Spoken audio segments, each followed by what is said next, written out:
Swayel, Lumlamelut Wee Lay Laq Tzeachten, Norman Kester Roberta Squalax to xWlá, Duncan Kester Beatrice Squalax to xWlá. My name I carry an ancestral name, Lumlamelut, that comes from a lightning story. My ancestor that carried that name was born in the middle of a major thunder and lightning storm on the banks of the Fraser River, which we call Stahlo, but has been called now the Fraser River.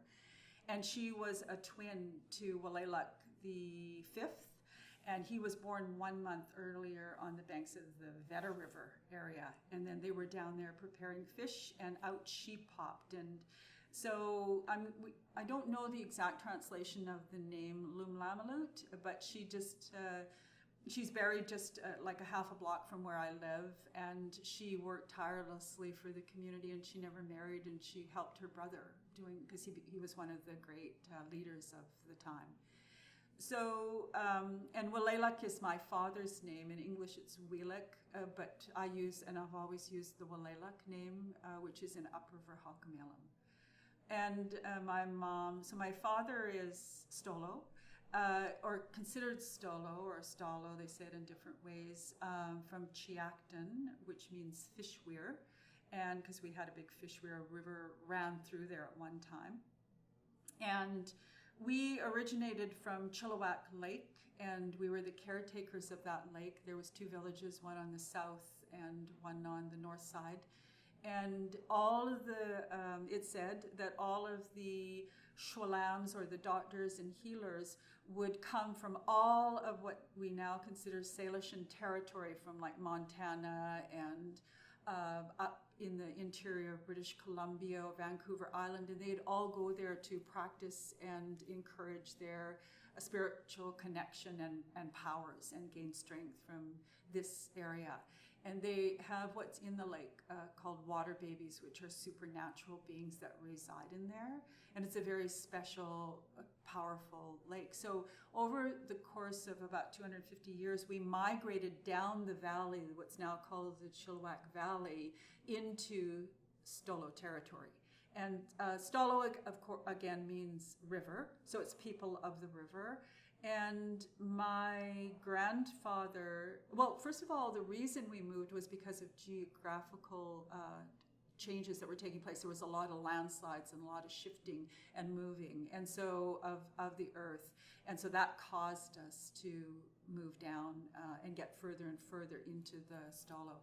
But my original ancestral language is xWlā, which is what they now call the Nuxalk language, which is now considered in the United States part of, and then we adapted into the Up River Halq'emeylem speaking language, is what I speak now.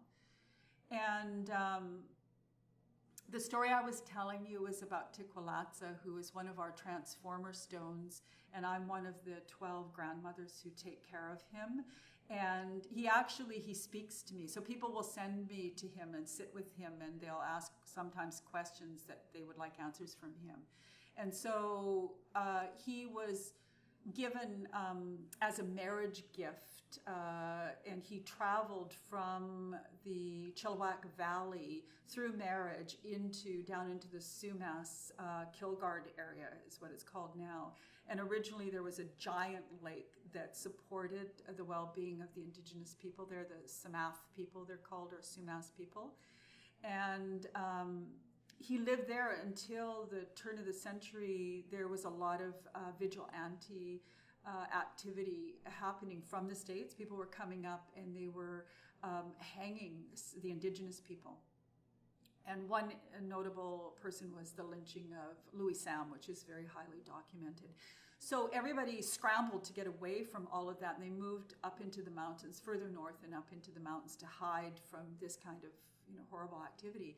And they left xWlā behind because he's a very big, huge, heavy stone, right? And they couldn't really move him quickly.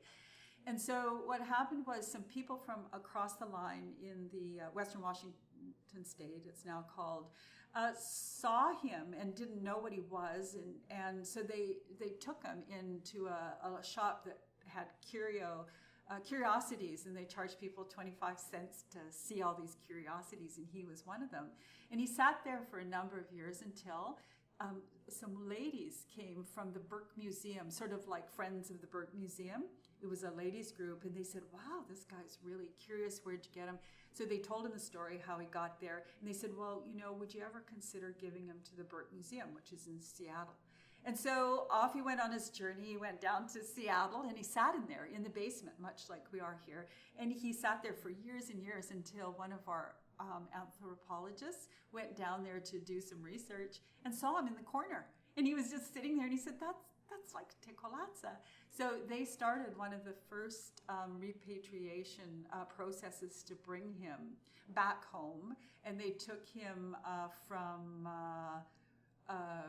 the Burke Museum to the Nuksak, and they officially gave him back to us. And then the Sumas, he came across the border into the Sumas territory. Then he eventually made his way up to Stahlo Nation.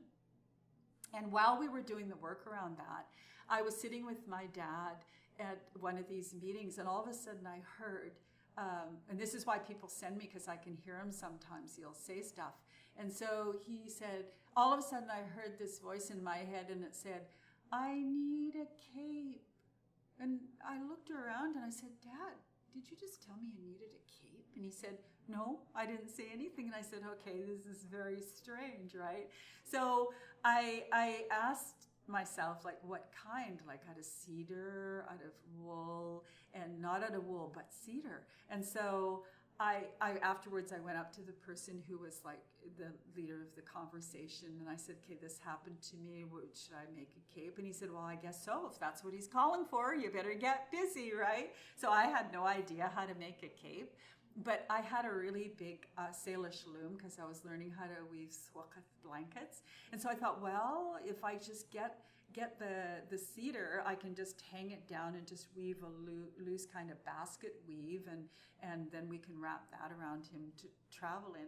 And then everything started to fall into place. My friend Brenda Crabtree said, oh, come over to my house. I've got a jerry stripper, and we can easily get this stuff done. And my friend Muriel Roberts, who is also one of the caretakers, said, I just got a feeling you needed help. Do you need any help with something? And I said, I do. And so she came over and she helped me weave it. And she went and she got this huge, beautiful string of rabbit fur that we put around it. And then we took it down there and covered, and he traveled, and he just wears it all the time. And then when people found out that he would say things to me, when he did this little traveling tour like a rock star, right? And he went, they asked me to come and travel with him to make him feel like more comfortable, right? So I did that a few times. We took him up to Harrison. We take him to various places around the community, right? And he'd roll out of this big van, and people would like go visit him and stuff. And then what happened was he ended up, I was teaching language in the Stahlo Community Dev Corps office, which was on the Tzeachten First Nation. And so they wheeled him in there, and he was there the whole time I was doing language I developed the Halq'emeylem language program for my community, Tzeachten. And so he was there for the first year, and the funniest thing that happened was we all left for holidays. It was like 3 weeks. We turned the lights off, and everything was empty. And I was the first person in there, and I walked into the room, this big boardroom, and he was in the corner. And the Point family made a nice canoe for him to sit in. And so anyway, I hear this, where were you? And I'm like, hello, is there somebody in the room, right? Because it was kind of dark and there was nothing there. Where were you? And I went over and I went, oh, xʷlā, I was so lonely, because he had gotten so much attention, I guess, right? And then all of a sudden nobody was there. They were all disappeared. Anyway, I said, we'll never leave you again, right? So we put him in a place where he's always like surrounded by people. Then oddly enough, I also developed the language program for the University of the Fraser Valley. And so I insisted that they move the language out of the college. It was then a college and became a university, off the campus into Stahlo Building 10, which is our resource center. It's a new building that was built. And I said, we need to have our language here. And then they moved him there. And so then I saw him every week and stuff like that. And everywhere I go, everywhere we always seem to be together, right? So I don't teach there anymore, and I passed my teaching practice on to, I taught some other people to take over for me because I'm doing other work. But anyway, he's very powerful. And the whole reason he got changed into stone was because he was mistreating his wife. Somebody saw him, Hals, which is our transformer spirit guy. They said, look at, they had this huge battle over and over. You have to stop what you're doing. What you're doing is not very nice. He wouldn't listen. So Hals just got tired of fooling around, and then he just whapped him and turned him into stone, right? Said, there, now you can deal with that because you're not doing that anymore. So that's how he became, stone. So anyway, he's a pretty powerful guy, and he sits there at the Stahlo Corporate Development, and that's basically our first repatriation act that took place, and that happened probably about 12 years ago. So in the 90s, I think, is when it all began. Maybe in the early 20s. So he was missing at large for nearly 100 years. Then he came home. So transformation is a huge part of our culture. Hals and Hals. Siwash Rock here is a transformation story. The mountains, the twin mountains, are what they now call the Lions, were twin sisters, and they were transformed into those mountains. We have up in Stahlo territory the xWməthkվəy, who is married to Mount Baker or Quilshan, and they have daughters, right, who guard and look after the well-being of the river. And so our stories are written in the landscape and are through transformation, a lot of them, and they're all super interesting stories. So that's the story we were talking about, a little bit more in depth, but about xWlás and transformation. And how is this related somehow to what you do here and there? Well, I guess in the fact that, like, when I was a little girl, I traveled up there a lot. My grandfather became a Fraser Valley milk producer. He went to, industrial school. A lot of people went to residential school, but he was indoctrinated into industrial school. So he became a Fraser Valley milk producer, him and his brothers. So they gave, the government gave them all between 60 and 80 acres of land to conduct this work. And so when I was a child, I was up there a lot helping on the farm. And actually the mountain Ola that we're going to look at, I think it was sort of embedded in me by traveling up there. There was no freeway then. We'd go on this like side road, the Fraser Highway. It'd take hours to get up there, and then we spend the day. And my grandfather lived solely off the land. He didn't have running water until the 60s. He had no televisions or anything. He had a radio, but all the food was from the land, all the milk and cheese and eggs and everything. And he'd have pigs and stuff like that he would butcher and eat. And he had Clydesdale horses, is how he did all of his tilling. And so I think that my appreciation and my love for the land and my need to, thank the earth and for all that it gives us came, I think, primarily from those early experiences. And I've never considered myself an Indian. And I've absolutely never considered myself an Indian or a First Nations artist, ever. And I even kind of revolt against calling myself an artist, because I'm like so much more than that. Like, it's not that simple, is what I'm saying. And for me, I always say to people, like, if I go into a gallery, I don't go, is that a German guy that made that? I don't identify creative process with ethnicity. And that's why I'm saying that. It's not that I'm not proud of who I am and my lineage, because I have a very strong and very respected lineage, both from my mom and my dad's side. But to me, ethnicity is secondary. Like, I'm a citizen of the world and of the universe, and I'm here to honor the earth through this creative process. And I found this great way, and that I find very satisfying to do that.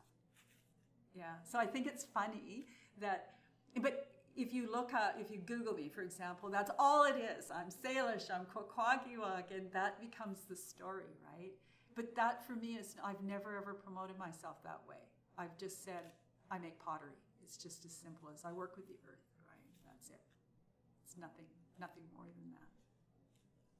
So I'm a bit of a rebel that way. Like, and I kind of like, because that's a very different notion than you know, allowing you. To me, it's a way of being kind of just establishing the fact that we are all just people, and that when we do that, when we say, give these labels, we're dividing ourselves, when really we should be searching for our shared commonalities and celebrating that. Like, I'm all for saying who we are and recognizing and honoring our history, but that shouldn't be the sole focal point to make you look, right? It speaks for itself. It's its own identity. You know, it's not about me even necessarily. Something comes through me, and here it is, and I don't even know quite often how it happens, right? So these vessels are more like prayers to the earth and thanking the earth and capturing things that are unfolding in these very slow motion processes that are taking place around us all the time. I always love to say we are traveling at close to 1,000 miles an hour, and everybody thinks we're standing still, right? I love to say that over and over, because it's like, gives you a perspective of like, oh, right, we are tiny, we are small, there's huge, powerful goings on out there, right? And we have actually very little control over it. So I really like the fact that these kind of just, like when I begin to work, I don't know where I'm going, I don't know, I might say, oh, you know, I'm gonna start with an ola, big round vessel, but I never know how it's going to come out. And this might pop out and I'll go, whoa, wow, where did you come from, right? And the other great thing about these things is that markings come on them. So there might be birds, there might be people, there might be whales and ravens. And one time I was working for an exhibit at the Institute of American Indian Arts Museum in Santa Fe, New Mexico. And I'd never been there, and I was really excited. And I made this really huge, big vessel about this big, and I'd put this light, sort of pinkish slip on it. I took it out to Barnston Island where I was firing it.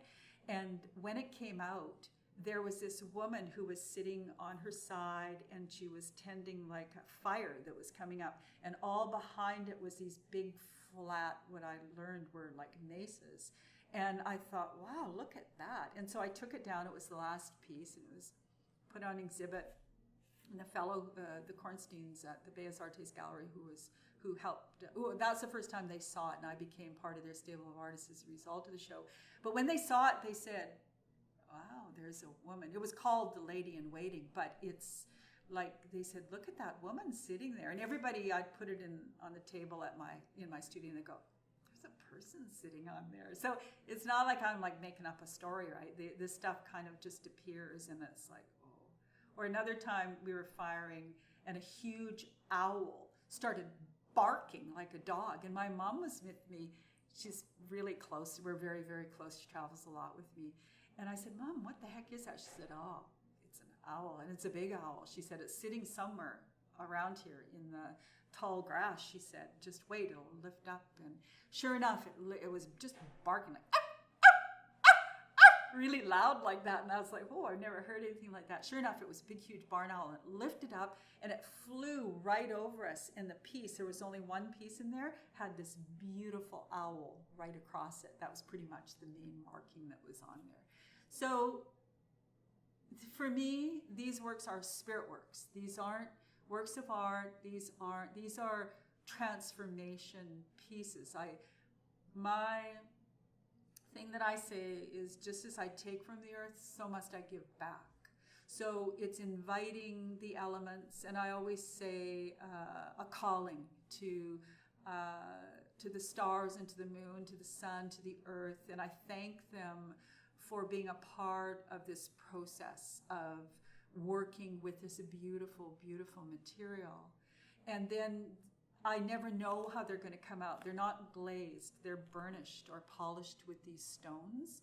So at the leather hard stage, I hold them and I rub the surface. And what happens is it causes the clay particles to lay down, flush to one another, and therefore reflect light.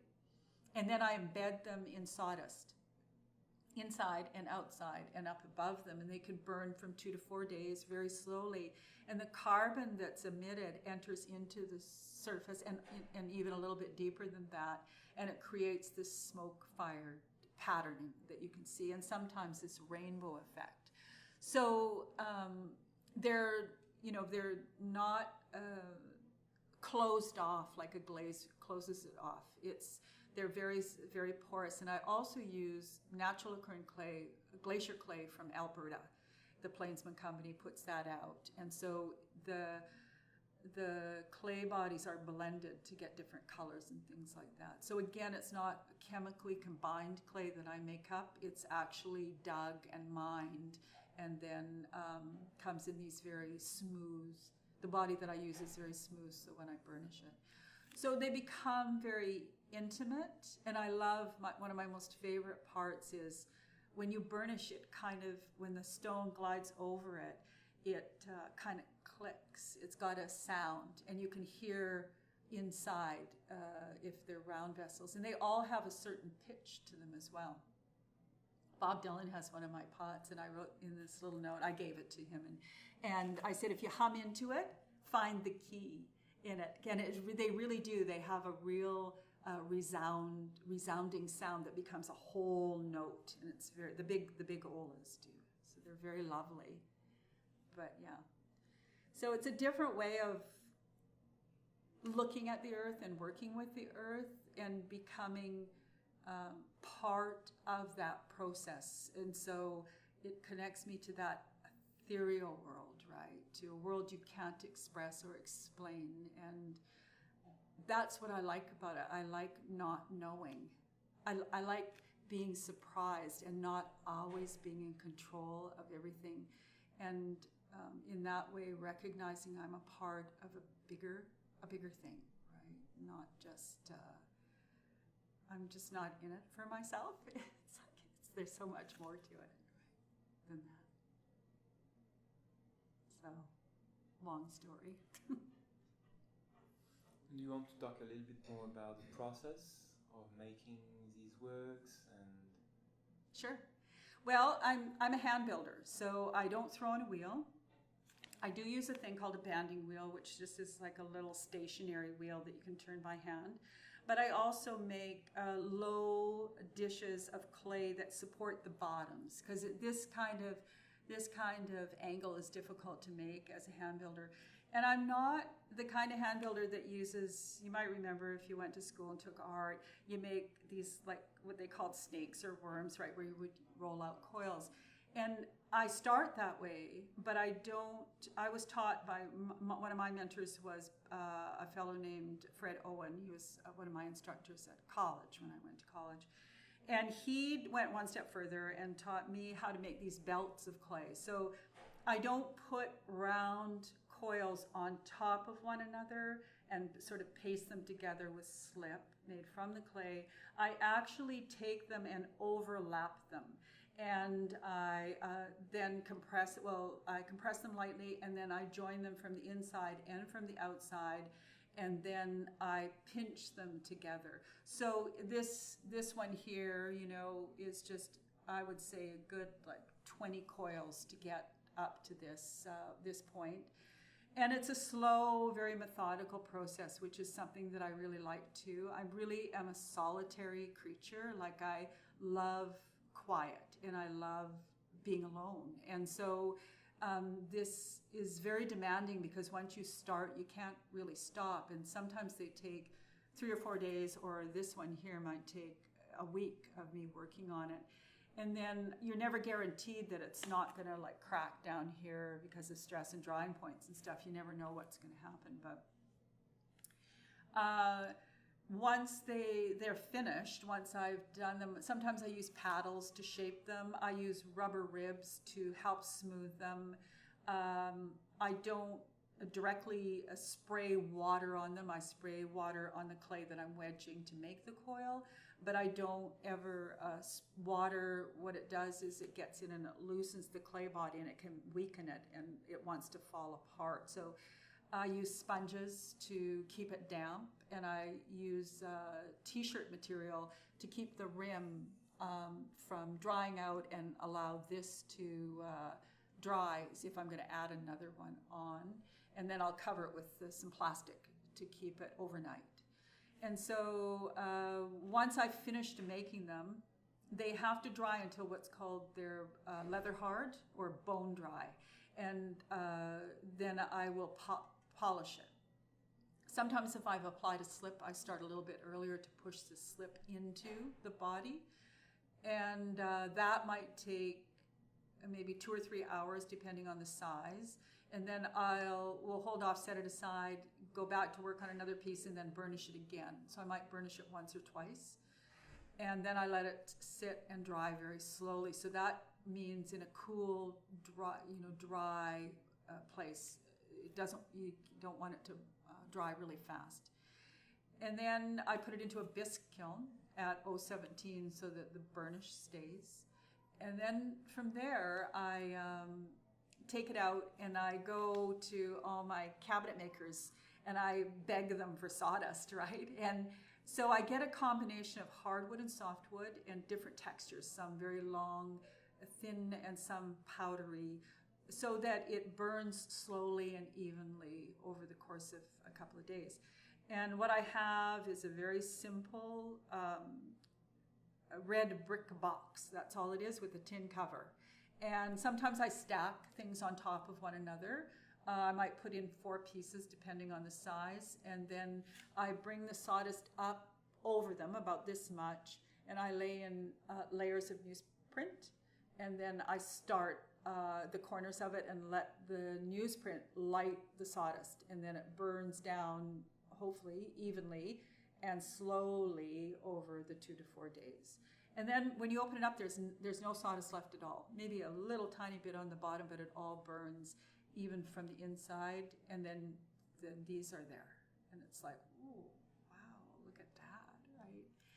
And when you live with them, sometimes there's images on them that you don't notice at first. I've lived with some pieces for maybe like 4 years, and all of a sudden there's an image on it, and I go like, where do those eyes come from, right? And there's some kind of like bird or some kind of image on there, and I'm going, wow, didn't see that, right? So they kind of reveal themselves to you over a period of time as well. So that's pretty much the essence of the building part of it. You want to speak about the other pieces as well? Sure. Yeah, I'll sort of start by saying that when I first started, I went to high school. I had a great art teacher, and he's the one that introduced me to clay. Then I went to, it was then called Douglas College, now called Kwantlen College, and it was the first year that it opened in 1970, and they had an art department. I didn't know really what I was doing. I was just sampling courses, but I always knew I loved pottery and working with clay. So they had a ceramic course, so I got involved in that. And then I moved to the Vancouver School of Art. Actually, I didn't want to go to the art school. I went to London and I looked at the Royal Academy. I didn't like it. I felt it was a bit too stuffy. And then I went to Paris and I looked in one of the schools there, and the language, nah. And then I went to Belgium and I stayed in Ghent, and I love the University of Ghent art department, and I really wanted to go there. And I had a little place that I was staying, and I loved it. But the language was kind of a barrier, so I thought, I don't know if I can do this. So I ended up coming home. I was there for over a month, and then I had a letter from the Vancouver School of Art saying that I could bring in my portfolio, and I thought, well, I'll try. And then so they accepted me into second year. So I went and I studied there, and I got there. It was just a diploma granting situation. It's not like MLA CAR now, right? It's big, huge, like get your master's, right? And so, but it was a true art school. And now it's different. It's a different entity, but I loved my time there. It was just so wonderful. And then I started teaching. I started teaching and exhibiting and stuff like that. So as far as how I learned how to do it, that's how it kind of all gelled together. And this is my 50th year of working with clay. So it's like I should have a little anniversary party, right? Get everybody over and they can all pinch pots for a while. Anyway, So I started by making these olas, or trying to make these olas. So I was researching indigenous people's pottery making was my interest. And so I would write letters to people in the Southwest, all over the place where I could find, to Africa, and try and get responses. It was this campaign I did at the art school. And sometimes people would send me letters and go, yeah, we do have a history of that, or look here, look there. And so oddly enough, during the course of this time, I had come across a woman's name called Blue Corn from the San Ildefonso Pueblo in just outside of Santa Fe, New Mexico. And later, I had sent a letter down there. I didn't receive a letter from her, but I had some clippings from some research that I had done. And then years later, lo and behold, she came and she did a workshop. I was living and studying with Tony Hunt and that group, Northwest Coast Design and Carving, and these guys called me and said, hey, we've got this lady from the Southwest, you do hand-built burnish stuff, you should come and take the workshop. I said, I can't, I'm really working a lot in this area right now, but I'll come and take them down to my place for a barbecue if you want. Oh, that would be great. So I went up to Duncan, got him. I was living in Souk, and it turned out to be Blue Corn, this woman who I had researched, and I really didn't put two and two together that this is who it was until like years later. And she had just come from the San Ildefonso Pueblo, where Maria Martinez and her husband were very, very well-known potters, brought back the pottery kind of renaissance of this Pueblo pottery. And she said to me, after we had dinner, we went for a walk, and then we came back, sat by the fire, and she said, okay, I have a story to tell you. She said, I've just come from the San Ildefonso Pueblo, and Maria is not well. She's going to pass away. And she invited me before I left to talk with her. She said, I've had a dream. I need to talk to you. And they don't do that usually unless it's something specific that they want to talk to you about. And so she said, I understand you're going to Canada. I had a dream you're going to meet a woman. You're going to meet a woman there who's going to be very important to you in your life. So just keep your eyes open for it, right? And so she said, she looked at me, she said, I think you're that woman.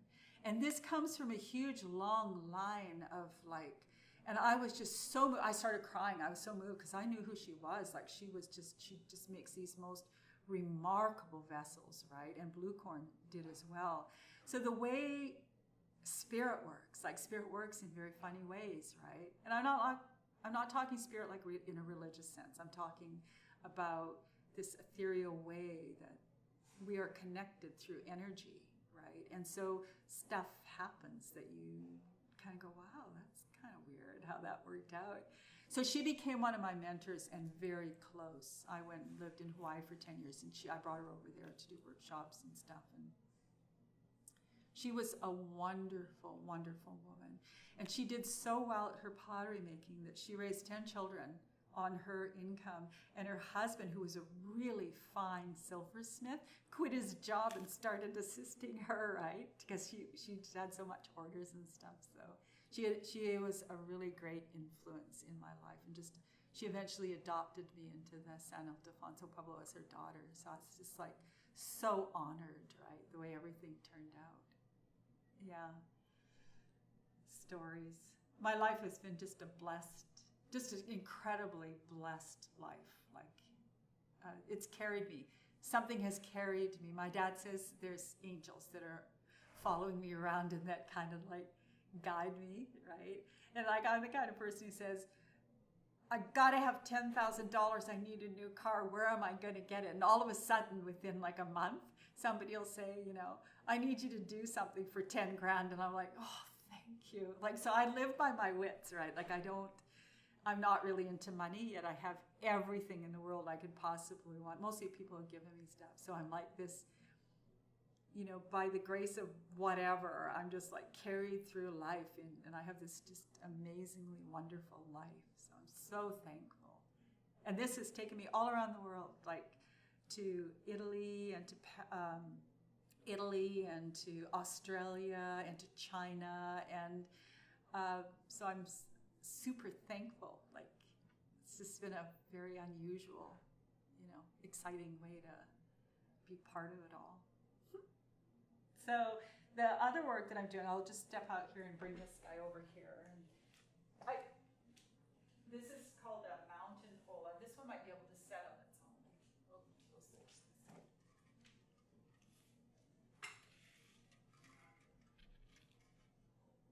Move this one over here. Every time I come here, I think of Lawrence's opening and 3,000 people showing up to his opening. Never in the history has that ever happened. And for him, before that happened, I was saying to him, okay, I always call him honey. Okay, honey, you have to practice for handshakes. This is going to be big, I don't know. So, and you've got to pucker up, kiss in the air every day, and get callus lips so that you can take all those kisses people are going to give you. And so I made him do all this stuff, and he just like, ha, ha, ha, right? Like, but when that happened, and he stood there and he told me I didn't come to the opening because it was just too big. I'm not really into that big kind of stuff, right? But all his family went, and they said that he stood there and shook everybody's hand, and I thought, good on you, right? I always tell everybody that story about that taking place because it really, I don't know any other kind of opening ever that would ever command something like that. I think that one could sit on its own. So my work started out with these olas. The first thing was it took me years just to get something to what I call is like to sing, to sit up and just to become this beautiful, uninterrupted entity of space, like to hold space. And then that took me a long time just to get that to happen. And then when it happened, I started thinking about, I'm really inspired by pods and how pods come up. They show you beauty like a rose hip. It's a rose, then it becomes a rose hip. And what's left of it, that holds the seeds, is just so powerful. And then when it bursts, and then it produces yet more beauty. And so I became interested in this notion of capturing that moment of just before a pod is going to burst. And so I started making these pods, and then I got into making petals that unfurl, and so that come up. And I have a piece I'll show you at home of a petal unfurling, and it's tall, and to get the clay to kind of just sort of move but still be still was tricky. And this process is really difficult. Like burnishing is not easy to do on these very delicate things. And also to solidus fire, it's very temperamental, and so they can crack at any time. It depends, just the form is a big part of it, how you wedge your clay and stuff like that. But they're tricky. They're tricky to get out. They're not that easy. So then I went from olas, or big water round vessels, to pods, to petals unfurling. And then I started to produce, I traveled a lot, of course, with my work and shows and stuff. And when I was traveling in the airplanes, I always saw these beautiful mountains, and I started to become inspired by the grand nature of mountains and their powerful entities. And so I just started whittling away. I don't make these very often. I feel sort of a calling to make one soon, so I'm gonna make a new one. But I started out very small. Usually when I start on a segment of work, I start small and then I just slowly get bigger, because it takes a great deal of stamina to, I work for 12-hour days when I start, and I don't very often stop. I might get coffee and just drink coffee or eat as I go, because they require that kind of focus, right? And then I just randomly carve away.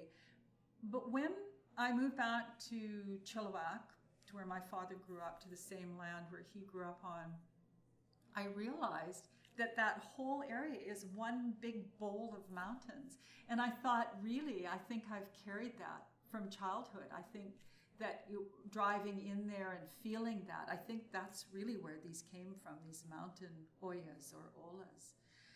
And then I just do variations on that. So there's about 4 segments of work that I've been actively working on. Now I'm working on incorporating both petals and pods together, and I have one that I can show you that I've done. And there's actually one called The Geometry of Space that's probably the best. It recently got broken.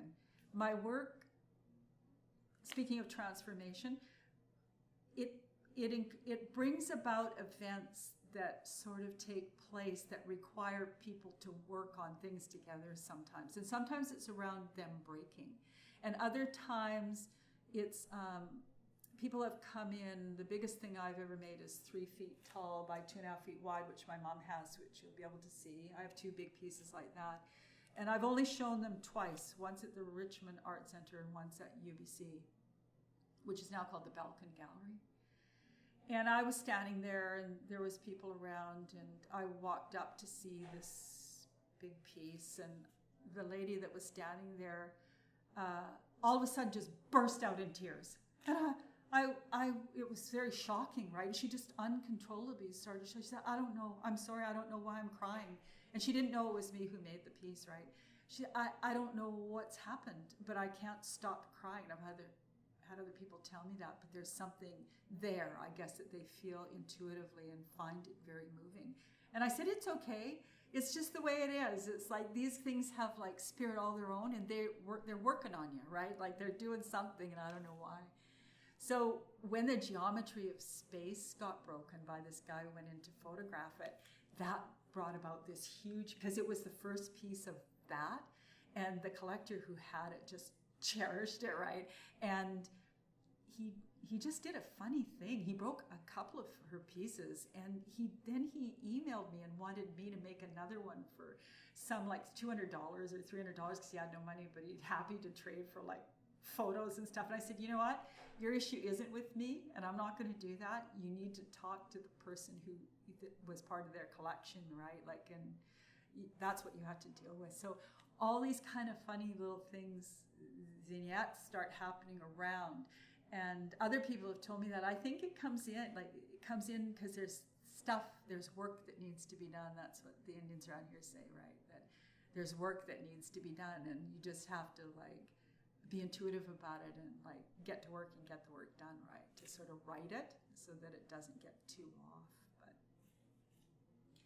So that's the newest direction that I'm working in, is this combination of pods and petals together. But all this has sort of brought me to a certain kind of stillness, right? Like it becomes about positive and negative space. When you work 3-dimensionally, you realize that it becomes about what's inside the piece just as much about what's outside the piece. And lots of times, like for example, when you look at these, you can see the negative space that starts to form, and that becomes an integral part. So it's, even though it's hollow, it has a life in that hollowness, right? I've had people go, when I lived in Hawaii, I was making these things where these fins were coming up and they were very sharp and stuff like that. And people were going, I really want to put my hand in there, but I'm afraid because it feels like it's going to bite me or something. So they sort of attract you to want to go in.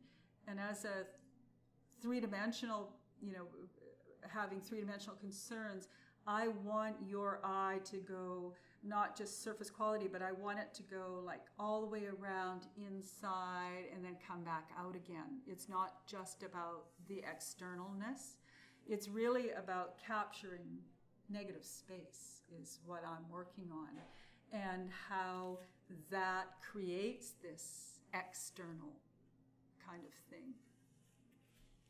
So even with these bigger things, it's still that inside space, right, and seeing across it and having your eye come in and kind of out and around it. But I am just so thankful that I was just 16 when I started to work with clay. So I'm so thankful that I was able to find something that I truly, truly love, and that I cherish the opportunity to thank the earth and also that they have a life of their own and that they can go live with other people, right? And they can accept them for whatever they're about for them. So life is good. I always say I mentor a lot of people, and I have taught all my life, so I've taught like thousands of people probably over the years. And I always say to people, like,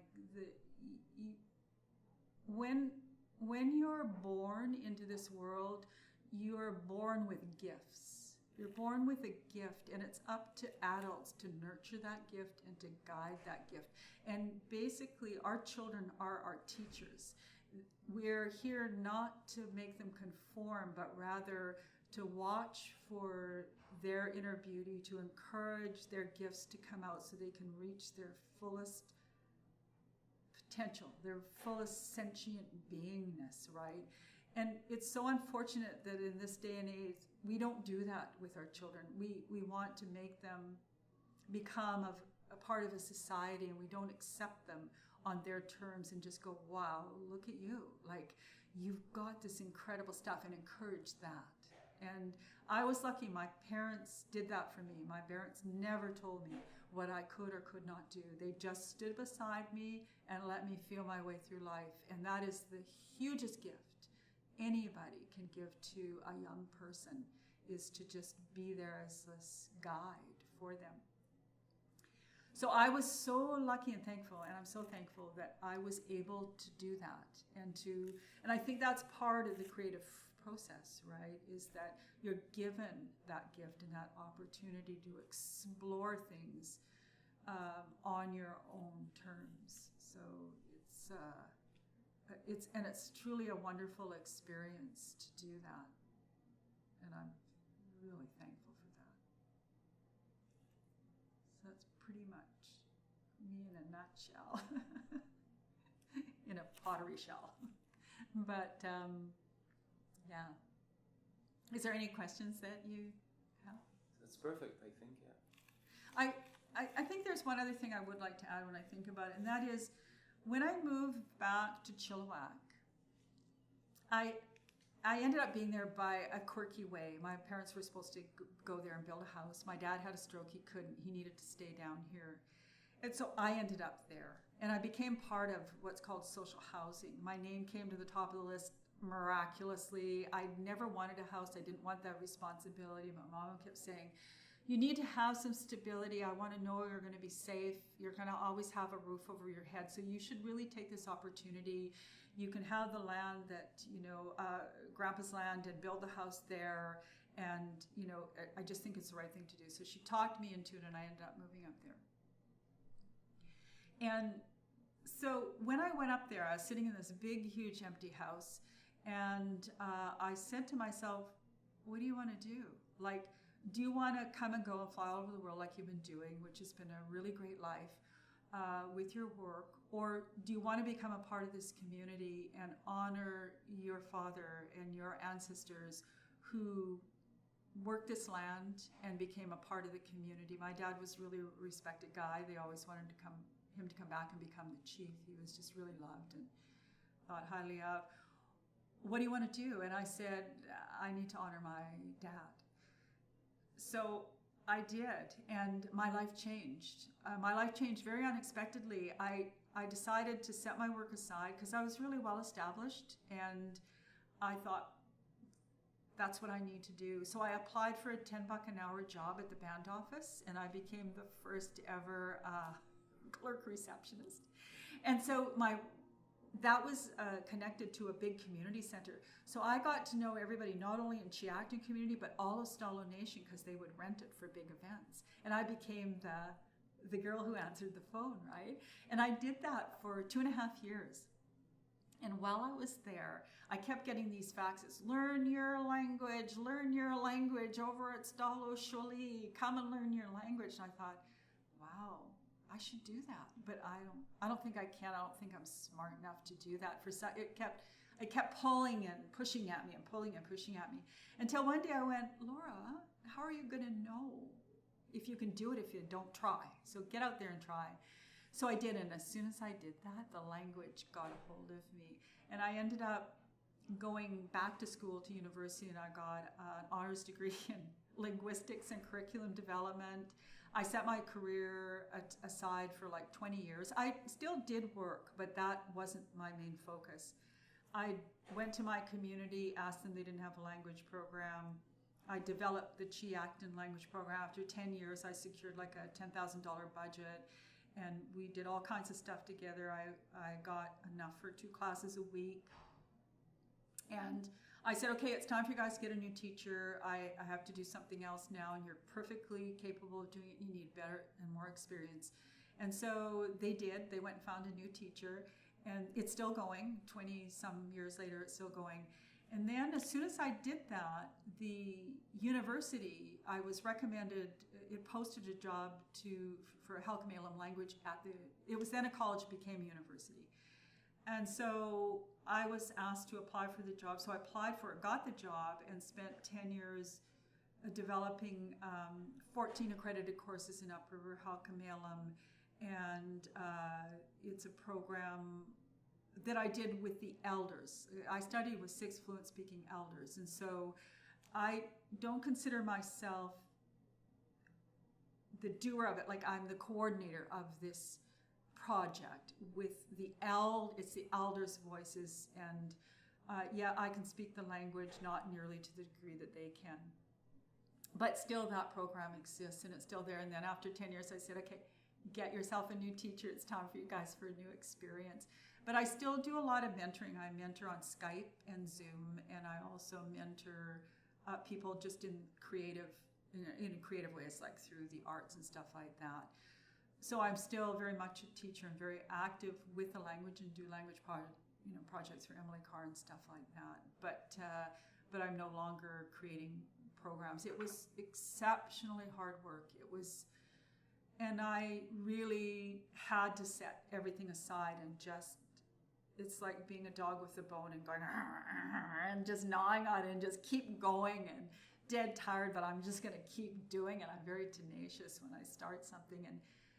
And I think out of all the things I've done, that's some of the things I feel so good about, because our language is hanging by a thread, and we have language speakers, but they're not fluent speakers. They're language learners, and we can speak pretty good, and we can express the majority of the thoughts that we want to. It takes us a long time sometimes to coordinate our thoughts, but mostly it's because we don't have people to talk to. So I work very much in isolation when I'm not teaching, but I'm still actively working with the language and encouraging ancestral language acquisition every chance I can get. So that's also been a really huge part of my life, and always will be. And it's been very, very gratifying and very satisfying to be able to give back to the community, right? And I got to tell you, moving back to the reserve, oh, what an experience. Like, I've never, my entire life, I grew up off reserve. I was never an Indian. I was just a kid, right? And but there's so much racism.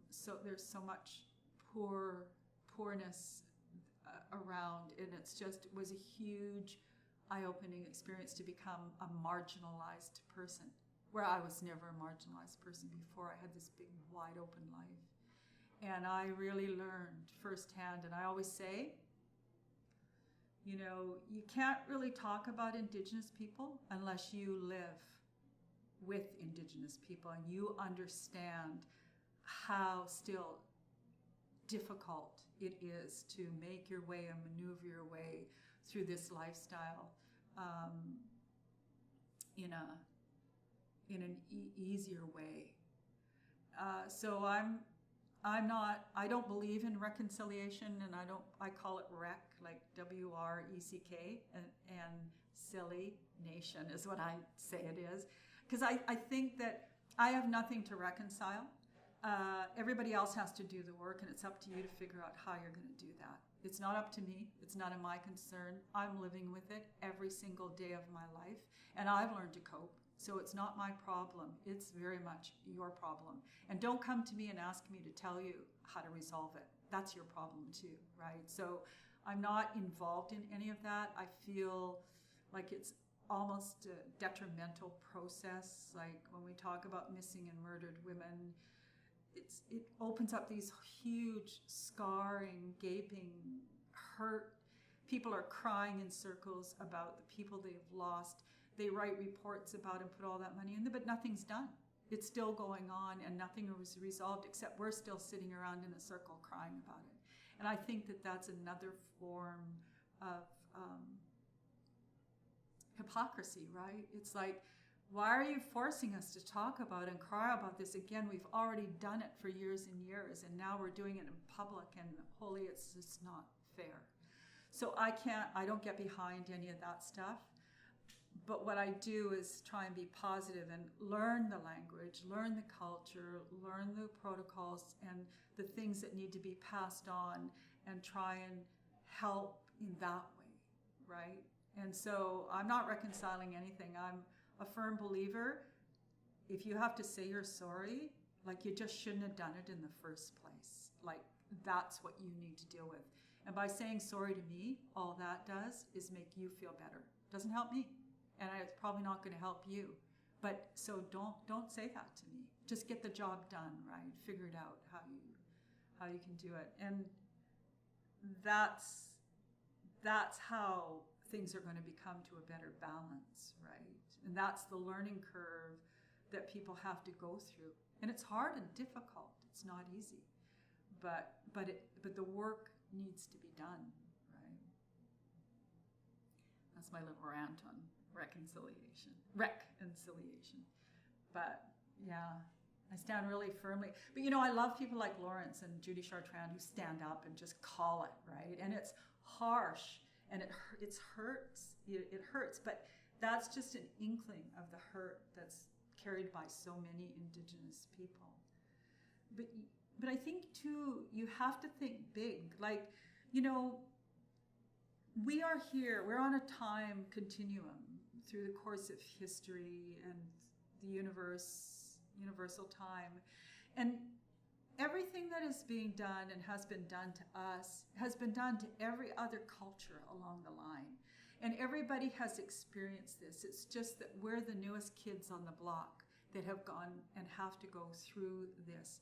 And I always think that in a way, to be positive about it, it teaches us resilience. And it teaches us compassion, and it teaches us how to become more compassionate citizens. Because when you see the damage that's been done and that gets revealed, if you look at it from a point of view that we've all experienced that, it's reminding you that we don't have to do that, but here we are again, and we need to deal with that and remind ourselves that that's the things that we need to pay attention to, and that we are basically here and stronger than we've ever been. We've not gone away. We hold all this cultural knowledge about plants and medicines. That's the other thing that I'm into is ethnobotany and medicines and stuff. But we are still the holders of all this incredible ancestral knowledge. And if people actually gave us the credit that we deserve, they would be way better off for it. There's so much good teaching and good understanding that we've been given to caretake and to nurture, and we're still doing that work. Like I say to people, there are people in longhouses up and down this coast and inland that are dancing. There's 500 people in the winter ceremonies. They're all dancing for your well-being because they're dancing for the earth and for spirit, and they're covering you in all this goodness, and they're still doing the work, right? And you need to be aware of that they're still out there taking care of it. And that's what affords you this great life that you're having, right? You don't even know that work's going on. I look in my backyard where all that land was taken care of my grandfather, and my cousins have developed it, and there's gated communities. And I look out there and I go, you people don't even know that you're laying all over and sleeping all over my grandfather's good intentions. Like, you have no concept, but he's basically afforded you this incredible life that you're living there. And you don't know that. That there's that life, that underlying tissue of life that's taking place and supporting you through spirit, right? And through other people's good intentions and dedication to tilling the land and caring for it, right? So we need to always keep in mind that we're part of a huge thing, and to try and be more open and caring about that and nurturing those kinds of conversations rather than focusing on it's bad all the time. Goodness has come out of that bad stuff, and we are stronger for it. Look, I'm here, right? And I've managed really good. So I think it's really important for us to also see and focus just as much on that side than this negative kind of pointing out these difficult things. But yeah, so that's my little rant on that part. Anyway, I want to thank you for your time and for your interest, and I hold my hands to you to thank you, because it's an honor to meet you and to talk with you, and of course Karen, who I love dearly, and always thank you for your good work. I know how hard you work and care, so I want to thank you for that as well. I really, really appreciate it. And everybody, all the bones of the ancestors that live in here, they appreciate it too. Like, they see the good work that you guys do, right? Like, they know it's coming from a really good place in your heart. So I thank you for that. Thank you so much, yeah. Yeah, you're very welcome. For your time. Do we get it in our time? How are you doing for time? As long as you need. Oh, well, no, we're good. I'm good. And then I'm going to take them up to my place and scoot around and stuff and look. Wonderful. Thank you so much. You're very welcome. Thank you. It's just an honor. I'll put these in my purse before I forget.